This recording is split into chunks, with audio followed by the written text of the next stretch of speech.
మనం సినిమా చూడాలంటే థియేటర్కి వెళ్ళి చూడాలి, లేదంటే దాని తర్వాత నెక్స్ట్ ఆప్షన్ ఏమైనా ఉందంటే ఓటీటీ ప్లాట్ఫామ్స్.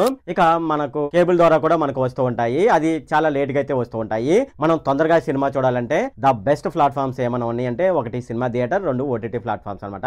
అయితే మన ఇండియాలో ఎక్కువగా ఓటీటీ ప్లాట్ఫామ్ కలిగి ఉన్న, అలాగే ఎక్కువగా సబ్స్క్రైబర్లు ఉన్న ఓటీటీ ప్లాట్ఫామ్స్ ఏమైనా ఉన్నాయి అంటే అవి అమెజాన్ ప్రైమ్, నెక్స్ట్ వచ్చేసేసి నెట్ఫ్లిక్స్ అనమాట. అయితే ఈ అమెజాన్ ప్రైమ్, నెట్ఫ్లిక్స్ లో మనం చూసుకున్నట్లయితే సినిమా రిలీజ్ అయిన ఒక వారం రోజుల తర్వాత వీళ్ళైతే ఆ సినిమాని అయితే కొనుగోలు చేస్తూ ఉంటారు. అయితే మనకు సినిమా థియేటర్ లో చూసుకున్నట్లయితే ఏదైనా సినిమా ఫ్లాప్ అయిందనుకోండి, ఆ సినిమా ఎక్కువగా సినిమా థియేటర్ లో ఆడదు. కానీ మనం ఓటీటీ ప్లాట్ఫామ్స్ అయినా అమెజాన్ ప్రైమ్ అలాగే నెట్ఫ్లిక్స్ లో చూసుకున్నట్లయితే ఆ సినిమా అందుట్లో ఎక్కువ సంవత్సరాలు అయితే వాళ్ళ దగ్గర అయితే ఉంటుంది. సో అది ఫ్లాప్ అయినా సరే వాళ్ళు ఎందుకు ఆ సినిమాని ఎందుకు కొనుగోలు చేస్తారు అనే విషయాలు మనం ఈ వీడియోలో డిస్కస్ చేద్దాము. అంతేకాకుండా సినిమాలు వాళ్ళ దగ్గర పెట్టుకోవడం వల్ల వాళ్ళకు లాభమా నష్టమా, అంటే ఫ్లాప్ అయిన సినిమాలు వాళ్ళ దగ్గర పెట్టుకుంటే అని ఈ వీడియోలో డిస్కస్ చేద్దాము. ఈ వీడియోలోకి వెళ్లే ముందు నాదొక రిక్వెస్ట్ అండి, అదేంటంటే ఈ వీడియో కనుక మీకు నచ్చినట్లయితే ఇక్కడ కింద ఉన్న రెడ్ కలర్ సబ్స్క్రైబ్ బటన్ మీద అయితే ప్రెస్ చేయండి.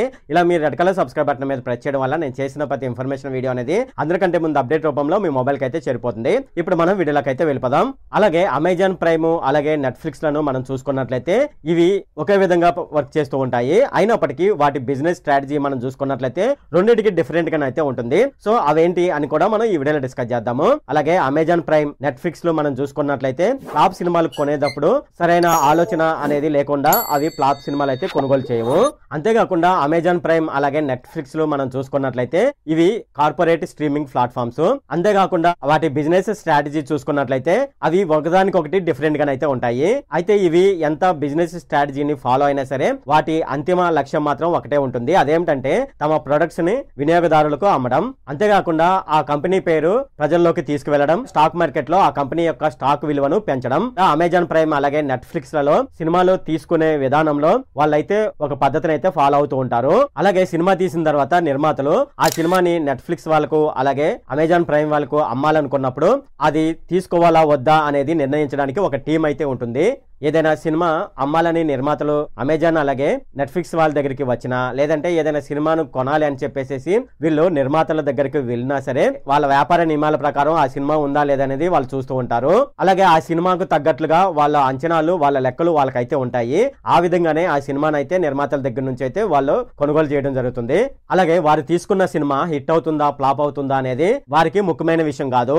ఆ సినిమా ద్వారా ఆ సంస్థకు అంటే ఆ కంపెనీకి మంచి పేరు రావాలి. అలాగే ఆ సినిమా ద్వారా సబ్స్క్రైబర్లు వచ్చి వాళ్ళ అంచనాలకు దగ్గరగా ఉన్నా సరే ఆ సినిమాను అయితే వాళ్ళు కొనుగోలు చేస్తూ ఉంటారు. ఇక సినిమాలను కొనుగోలు చేసే విషయంలో అమెజాన్ ప్రైమ్ యొక్క వ్యాపార స్ట్రాటజీ ఎలా ఉంటుంది అనేది ఇప్పుడు చూద్దాము. ఇక అమెజాన్ ప్రైమ్ విషయం మనం చూసుకున్నట్లయితే అమెజాన్ వాళ్ళకి ముఖ్యంగా ఆదాయం తెచ్చిపెట్టేది ఏదైనా ఉందంటే Amazon.com అనమాట. అంటే మనం Amazon.com ద్వారా మనం ప్రొడక్ట్స్ ని కొంటూ ఉంటాం కదా, ఇక దానిని మనం ఈ కామర్స్ వెబ్సైట్ అని అంటూ ఉంటాము. ఇక ఉచిత సినిమాలు అలాగే ఉచిత ప్రొడక్ట్ డెలివరీ ఛార్జెస్ ఉంటాయి కదా, అంటే మనం ఏదైనా ప్రోడక్ట్ కొన్నప్పుడు ఉచితంగా ఆ ప్రోడక్ట్ ని డెలివరీ చేస్తూ ఉంటారు కదా. ఇలా వీటి పేర్లు చెప్పి వాళ్ళు ఏం చేస్తూ ఉంటారంటే వెబ్సైట్ ద్వారా వాళ్ళ ప్రొడక్ట్స్ ని కొనుగోలు చేసే విధంగా చేయడం ఆ సంస్థ యొక్క ముఖ్య ఉద్దేశం. ఇంకా ఎవరైనా సినిమాలు చూడాలన్నా సరే అలాగే ఏదైనా ప్రొడక్ట్ కొనాలన్నా సరే ఆ అమెజాన్ అనే పేరు కొనుగోలుదారుల మైండ్ లో ఉండడమే వాళ్ళ యొక్క ముఖ్యమైన ఉద్దేశం. సినిమా ఒక రంగుల లోకం, ఎక్కువ మంది ఈ రంగం పైన అలాగే సినిమాల పైన ఆసక్తి అయితే చూపుతూ ఉంటారు. ఇక ఎప్పుడెప్పుడు సినిమా రిలీజ్ అవుతుందా అని చూసే వాళ్ళ సంఖ్య కూడా ఎక్కువగానే ఉంది.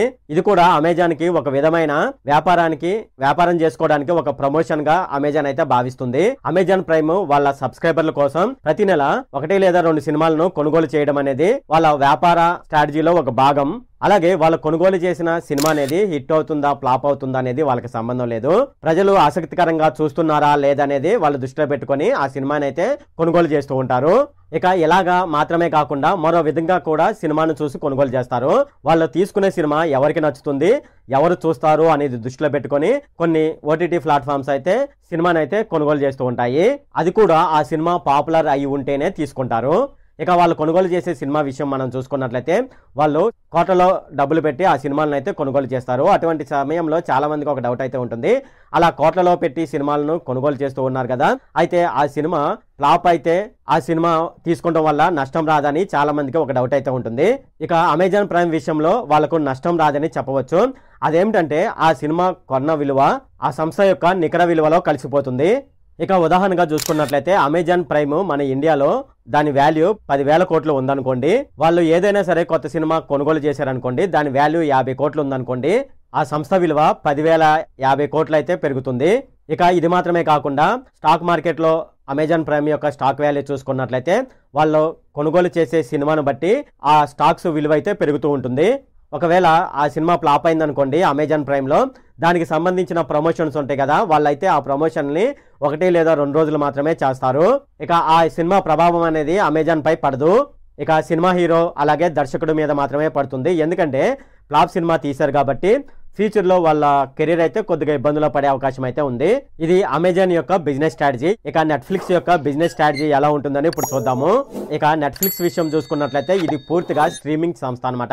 Amazon.com లాగా దీనికి ప్రొడక్ట్స్ ని పర్చేజ్ చేయడానికి వేరే సంస్థ అనేది ఏమి లేదు. ఓన్లీ ఇది స్ట్రీమింగ్ మీదనే ఆధారపడి ఉంటుంది. ఇక అమెజాన్ ప్రైమ్ కొద్దిగా లాభాల్లోనైతే ఉంది. నెట్ఫ్లిక్స్ చూసుకున్నట్లయితే ఇది మొదటి నుంచి, అంటే ఈ సంస్థ అనేది స్థాపించిన మొదటి నుంచి ఇది నష్టాల్లో ఉంది. వీళ్ళు కోట్లలో పెట్టి సినిమాలు కొనుగోలు చేసినా, అలాగే టీవీ షోలు ఉంటాయి కదా, ఆ టీవీ షోలను వీళ్ళు కొనుగోలు చేసినా సరే, వాళ్ళు కొనుగోలు చేసిన దానికి అలాగే వాళ్ళ సబ్స్క్రైబర్ల ద్వారా వాళ్ళకి వచ్చే ఆదాయానికి చాలా తేడానైతే ఉంటుంది. ఉదాహరణకి మనం చూసుకున్నట్లయితే వీళ్ళు 100 కోట్లు పెట్టి ఏదైనా సినిమాని కొన్నారనుకోండి, అలాగే వీళ్ళ సబ్స్క్రైబర్ల ద్వారా వచ్చే ఆదాయం 100 కోట్లు అయితే రాదు. ఇక నెట్ఫ్లిక్స్ అనేది ఇప్పటి వరకు మనం చూసుకున్నట్లయితే నెట్ఫ్లిక్స్ ఎక్కువగా పెట్టుబడుల మీదనే ఆధారపడి ఉంది. ఇక వాళ్ళు పెట్టుబడిదారుల నుంచి పెట్టుబడులను ఆకర్షించాలంటే వాళ్ళ సంస్థ యొక్క గొప్పతనాన్ని అలాగే వీళ్ళు గొప్పగా ప్రచారం చేసుకుంటే తప్పితే వీళ్ళకైతే పెట్టుబడులు అయితే రావు. దీనికోసం వాళ్ళు ఏం చేస్తూ ఉంటారంటే బాగా ఎక్కువగా హిట్ అయిన సినిమాలను అలాగే ఎక్కువగా ఫాలోవర్స్ ఉన్న హీరోల సినిమాలను అయితే వీళ్ళు కొనుగోలు చేస్తూ ఉంటారు. దాని ద్వారా సంస్థకు మంచి పేరు వస్తుంది కాబట్టి. ఇక వీళ్ళు కూడా హిట్ సినిమాలే మేము కొనుగోలు చేస్తామంటే అది కుదిరే విషయం అయితే కాదు. ఫ్లాప్ సినిమాలు కూడా ఒక్కొక్క సందర్భంలో కొనుగోలు చేయవలసి ఉంటుంది. ఈ మధ్యకాలంలో చూసుకున్నట్లయితే మార్కెట్లో విపరీతమైన పోటీ అయితే ఉంది ఓటీటీ ప్లాట్ఫామ్కి సంబంధించి. పెద్ద నిర్మాణ సంస్థలైన Marvel, Disney, Warner Bros, DC వంటి సంస్థలకు సొంతంగా స్ట్రీమింగ్ ప్లాట్ఫామ్స్ కూడా ఉన్నాయి. ఆ సంస్థల యొక్క పోటీని తట్టుకొని నిలబడి మార్కెట్లో మేము కూడా ఉన్నాము, మాపై పెట్టుబడి పెట్టండి అని చెప్పుకోవాలంటే వీళ్ళు తప్పనిసరిగా పెద్ద సినిమాలను తీసుకోవాలి. లేని పక్షంలో జనాలకు ఆసక్తి కలిగించే సినిమాలను తీసుకోవాలి. ఈ మధ్యకాలంలో మనం చూసుకున్నట్లయితే జనాలు సినిమా ట్రైలర్ను చూసి అంచనాలను అయితే పెట్టుకుంటున్నారు ఆ సినిమాపై. అలాగే ఆ సినిమా ఎప్పుడు రిలీజ్ అవుతుందని ఎదురు చూస్తూ ఉంటారు. కొన్ని సందర్భాల్లో ఏం జరుగుతుందంటే అమెజాన్ అలాగే నెట్ఫ్లిక్స్ వాళ్ళు సినిమాలు కొనుగోలు చేసే ముందు ఆ సినిమాను ఒకసారి చూసి కొనుగోలు చేసే అవకాశం అయితే ఒక్కొక్క సందర్భంలో వాళ్ళకు ఉండదు. ఒకవేళ వాళ్ళు ఆ సినిమాని ముందే చూసి ఆ సినిమా ఫ్లాప్ సినిమాని వాళ్ళు అనుకొని ఆ సినిమాను కొనుగోలు చేయనంటే కుదరదు. అటువంటి సినిమాలను కూడా బేరాలాడి కొనుగోలు చేస్తూ ఉంటారు. అంటే ఫ్లాప్ అయిన సినిమాలను కూడా ఒక్కొక్క సందర్భంలో వాళ్ళు కొనుగోలు చేయవలసి ఉంటుంది. ఆ సినిమా యొక్క డేటా అనాలిసిస్ ఆధారంగా వాళ్ళైతే ఒక్కొక్క సందర్భంలో సినిమాల్ని కొంటూ ఉంటారు. ఈ వీడియోలో అమెజాన్ అలాగే ఫ్లిప్కార్ట్ యొక్క బిజినెస్ స్ట్రాటజీ గురించి అయితే తెలుసుకున్నారు. ఇది ఫ్రెండ్ ఈ వీడియోలో. ఈ వీడియో కనుక మీకు నచ్చినట్లయితే ఇక్కడ కింద ఉన్న రెడ్ కలర్ సబ్స్క్రైబ్ బటన్ మీద అయితే ప్రెస్ చేయండి. అలాగే ఈ వీడియోని మీ ఫ్రెండ్స్ అండ్ ఫ్యామిలీ మెంబర్స్కి అయితే షేర్ చేయండి. అలాగే ఈ వీడియో సంబంధించి ఏమైనా కామెంట్లు ఉన్నాయి అనుకోండి, నాకు తప్పనిసరిగా కింద ఉన్న కామెంట్ సెక్షన్లో అయితే తెలియజేయండి. ఈ వీడియో ఎంత friend. Okay, thank you friend.